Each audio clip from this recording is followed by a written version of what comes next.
Hey everyone, welcome back to the LS Academy. My name is Kanak and I'm back with another video on Krebs cycle. So Krebs cycle जो है ये cellular respiration का part है. तो cellular respiration में glycolysis and link reaction जो है वो ऑलरेडी मैंने कवर कर दिया है पिछली वीडियोस में. उनका डिस्क्रिप्शन बॉक्स में या आई बटन में मैं लिंक दे दूंगी. सो मैं आपको ये सजेस्ट करना चाहूँगी कि पहले आप वो वीडियोस देखें एंड देन इस क्रेब्स साइकिल पे आइए.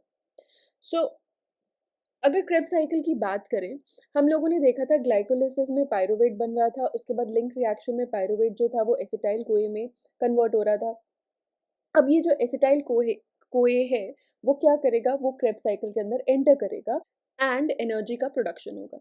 सो अगर हम बात करें सिट्रिक एसिड साइकिल की या क्रेब्स साइकिल की, उसका लोकेशन कहाँ पर है, ये माइटोकॉन्ड्रियल मैट्रिक्स के अंदर होगा. एंड यहाँ पर डिफरेंट डिफरेंट स्टेप्स जो है हम लोग देखेंगे. कौन कौन से स्टेप्स होंगे? Oxidation, dehydration, that means removal of water; hydration, that means addition of water; decarboxylation, that means removal of CO2; and substrate level phosphorylation. Products कौन से हमें मिलेंगे? 3 molecules of NADH, 1 molecule of FADH2, 1 ATP and 2 molecules of CO2. अब हम लोग discuss करेंगे different steps in Krebs cycle. So अगर आप लोगों ने प्रीवियस वीडियोस देखी होंगी तो उसमें आप लोगों को ये चीज़ पता होगी कि ग्लाइकोलिसिस का प्रोडक्ट आता है pyruvate, 2 molecules of pyruvate in fact. And pyruvate जो है ये 3 कार्बन मॉलिक्यूल है. Pyruvate is being converted into acetyl CoA via the link reaction. Acetyl CoA जो है ये एक 2 कार्बन मॉलिक्यूल है. दैट मीन्स लिंक रिएक्शन के टाइम पे एक कार्बन डाइऑक्साइड जो है वो बाहर निकल गया. Also, link reaction is carried out via pyruvate dehydrogenate enzyme complex. और ये एसिटाइल कोए क्या करता है? ये एसिटाइल कोए जो है ये एंटर करता है हमारे क्रेब्स साइकिल में. सो अब क्रेब्स साइकिल में हो क्या रहा है, अब हम लोग वो डिस्कस करेंगे. Now, acetyl CoA along with oxaloacetate, which is already present in the mitochondrial matrix, will form citrate. Now, enzyme कौन सा इन्वॉल्व होगा यहाँ पे? Citrate synthase.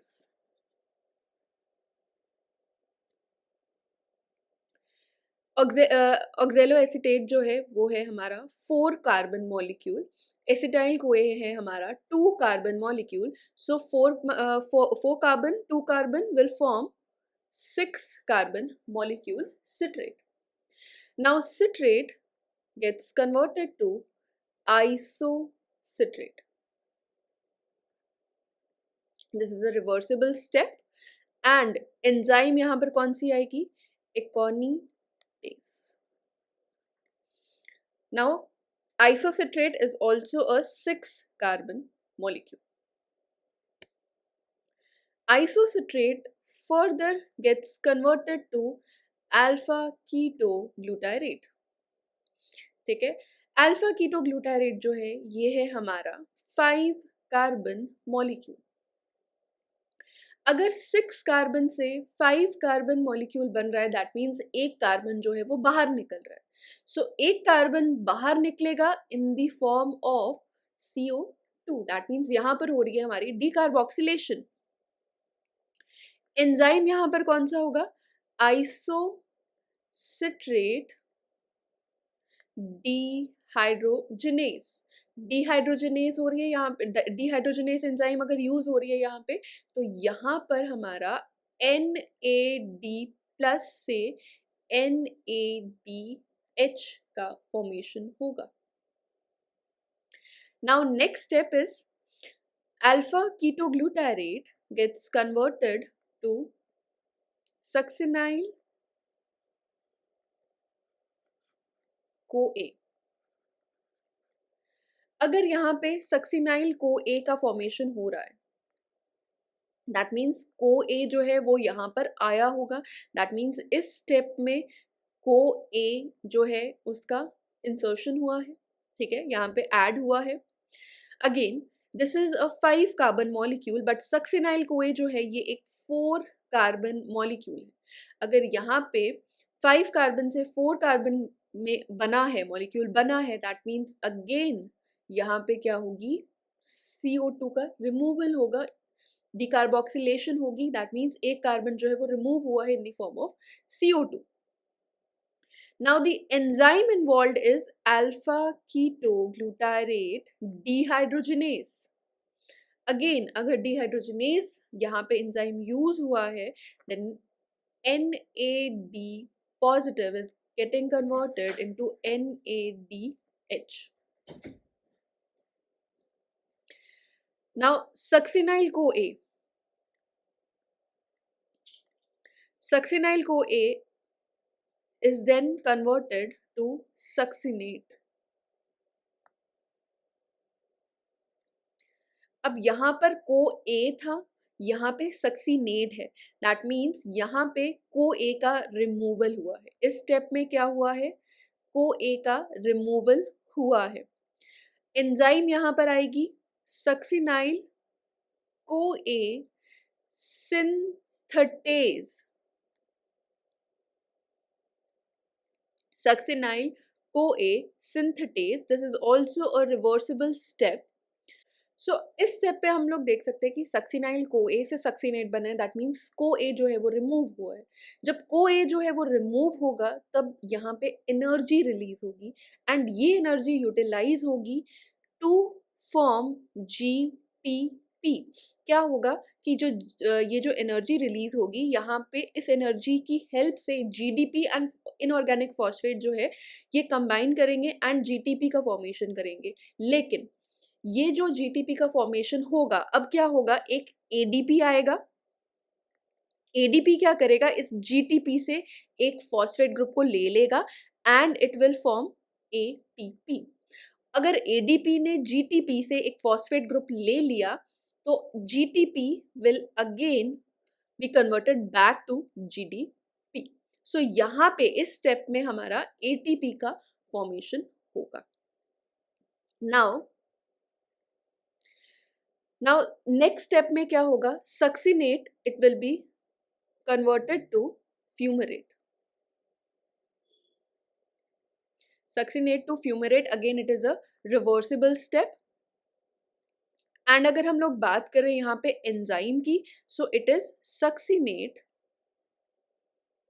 डिहाइड्रोजिनेज। अब यहाँ पे डिहाइड्रोजिनेज एंजाइम है तो यहाँ पर क्या होगा, यहाँ पे हमारा FAD से FADH2 का प्रोडक्शन होगा।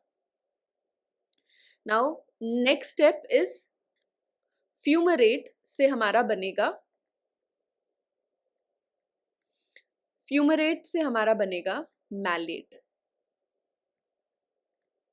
Again this is a reversible step. Enzyme आएगी fumarase.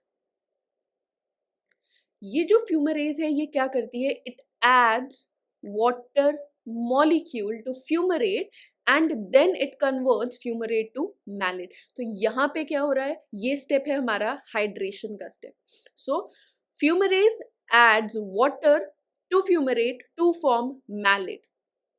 Next step, malate gets converted to oxaloacetate, which is also a reversible step. Enzyme involved is malate dehydrogenase, malate dehydrogenase, and again यहाँ पे dehydrogenase है, that means यहाँ पर NAD plus से NADH का formation हो रहा है। सो अगर हम लोग ओवरऑल साइकिल की बात करें, ये तो पूरा ये है हमारा क्रेब्स साइकिल। सो अगर हम पूरे इस साइकिल की बात करें तो यहाँ ये स्टेप है हमारा, यहाँ पे हमारा क्या हो रहा है, यहाँ ऑक्सीडेशन हो रहा है प्लस डीकार्बोक्सिलेशन हो रहा है, इस स्टेप में भी डीकार्बोक्सिलेशन हो रहा है, ऑक्सीडेशन हो रहा है, इस स्टेप में हमारा ATP का प्रोडक्शन हो रहा है, यहाँ पे भी हमारा क्या हो रहा है, ऑक्सीडेशन हो रहा है, यहाँ पे हमारा हाइड्रेशन हो रहा है, अगेन यहाँ पे हमारा ऑक्सीडेशन स्टेप। सो ये भी बहुत इंपॉर्टेंट है, क्वेश्चन यहाँ से भी पूछा जाता है कि कहाँ पर ऑक्सीडेशन हो रहा है, कहाँ पे डिहाइड्रेशन हो रहा है, कहाँ पे डिकार्बोक्सिलेशन हो रहा है, कहाँ पे हाइड्रेशन हो रहा है, इसमें से भी क्वेश्चन जो है वो पूछा जा सकता है। सो ये भी बहुत इंपॉर्टेंट चीज़ है जो आप लोगों को कंसिडर करनी है। तो प्रोडक्ट्स जो हैं वो ऑलरेडी मैंने आपको पिछली स्लाइड में मेंशन किए थे। सो अगर फिर से मैं बात करूँ यहाँ पर हमारे पास कितने मिल रहे हैं हम लोगों को, एक साइकिल की अगर मैं बात करूँ, एक साइकिल की अगर मैं बात करूँ तो यहाँ पर मेरे को मिल रहा है 3 NADH molecules, 1 FADH2 and 1 ATP, right? So अगर आप लोगों को याद हो तो 2 पाइरूवेट हमें मिल रहे थे ग्लाइकोलिसिस में। अगर 2 पाइरूवेट मिल रहे थे तो 2 एसिटाइल कोए बन रहे होंगे। 2 एसिटाइल कोए अगर बन रहे होंगे तो क्रेब्स साइकिल में दोनों एंटर करेंगे, तो हमारे पास ओवरऑल साइकिल जो होंगे वो कितने होंगे? 2 साइकिल्स, राइट? सो 2 साइकिल्स के अकॉर्डिंग हमारा क्या हो जाएगा? मैं यहीं पे ही लिख देती हूँ। 2 साइकिल्स के अकॉर्डिंग हमारा क्या हो जाएगा? यहाँ पर हो जाएगा 6 NADH,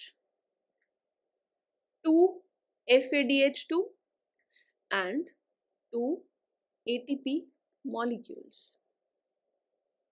सो ये है हमारा एट लास्ट जो क्रेब्स साइकिल के ओवरऑल प्रोडक्ट्स हैं। सो आई होप आप लोगों को क्रेब्स साइकिल जो है वो समझ में आया होगा एंड आपको ये वीडियो पसंद आई होगी। अगर पसंद आई है तो do not forget to like and share the video and also subscribe to the channel. I'll see you next time with oxidative phosphorylation video. Till then, take care and happy learning.